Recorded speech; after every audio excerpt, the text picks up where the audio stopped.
осындай ортаға жазу жазып, жан-жағына балалардың есімдерін жабыстырып қоюға арналған идея. Одан кейін туған күндер бұрышын жасауға кеңес беремін. Бұның да қазақша үлгісін, мынандай растяжканы, одан кейін астындағы айларды қазақ тілінде жазып, жасап салып қойдым.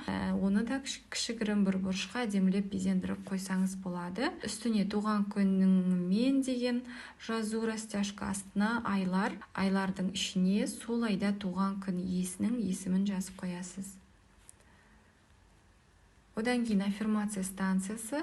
Бұл Америка мұғалімдерінің кеңінен пайдаланатын әдісі. Бастауыш сыныптан бастап, бала мектепке келген кезден бастап, баланың өз-өзін жақсы көруіне, өзіне сенімді болуына, өзінің маңызды екенін сезіну үшін осындай сөздерді айтқызып, іліп, айнаның айналасына іліп пайдаланамыз. Ол жерде қазақ тілінде мен деп жазып қоямыз ортасына, және жан-жағына ақылдымын, сымбаттымын, көріктімін, батылмын деген сияқты сөздерді жазып қойған болатынмын. Шығарып іліп пайдалансаңыз болады.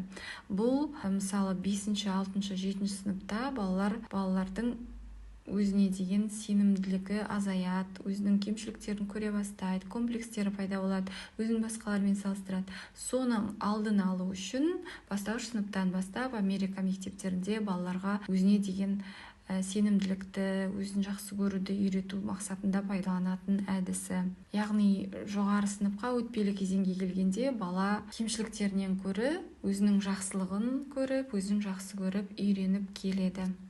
Осындай үлгілері бар. Кішігірім айнаны іліп, осылай жан-жағына домалақтап қойсаңыз өте әдемі. Қазақ тілінде тағы да айтамын, Telegram каналда бар. Оған жазу үшін осы төменде көрсетілген телефон номеріне WhatsApp-қа жазсаңыз болады. Әр қарай көрнекі сынып топтамасында сабақ кестесін пәндер атауларынан күн сайын құрастыруға арналған осындай пәндер атаулары бар. Оларды шығарып, ламинаттап пайдалана бересіз. Одан кейін каналда сынып ережелері бар. Тек белгі бер әдісін Америка мұғалімдері сыныпта кеңінен пайдаланады. Қол сигналдары деп аталады, яғни балаларды тәртіпке үйрету мақсатында айғайламай, өзіне қажетті затын тек қол белгілері арқылы көрсетуге арналған. Сұрақ қойғың келсе 5 саусағыңды көтересің, су ішкің келсе 1 саусағын көтер, қарындаш керек болса 2 саусағын көтер, сабағымды орындап дайындадым десең үлкен саусағынды көтер дегендей. Бұның да қазақша үлгілері осындай үлгіде жасаған болатынмын. Осыған қарап балаларды тәртіпке үйретеміз.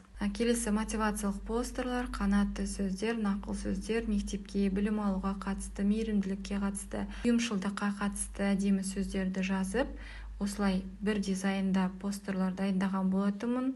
Каналдан шығарып алып, және мен мұғалімдерге кеңес берем. Жай ғана шығарып қағаз ретінде іліп қоймай, оларды рамаға салып, әдемілеп, картина қылып, бір қабырғаға тізіп қойсаңыз өте әдемі көрінеді. Мынау мысалы мейірімді бол, кешірімді бол, жұмсақ бол деген мотивациялық сөздер. Мектебі мейірім мекені сынып сағатына арнап жасаған болатынмын. Ал мына жақта тілдерге қатысты, тілдер апталығына қатысты тіл туралы ұлы адамдардың айтқан сөздері. Осының барлығын алып шығарып пайдалана берсеңіз болады. Ол үшін каналға жазылыңыздар. Әрі қарай әрине жиналысыңызды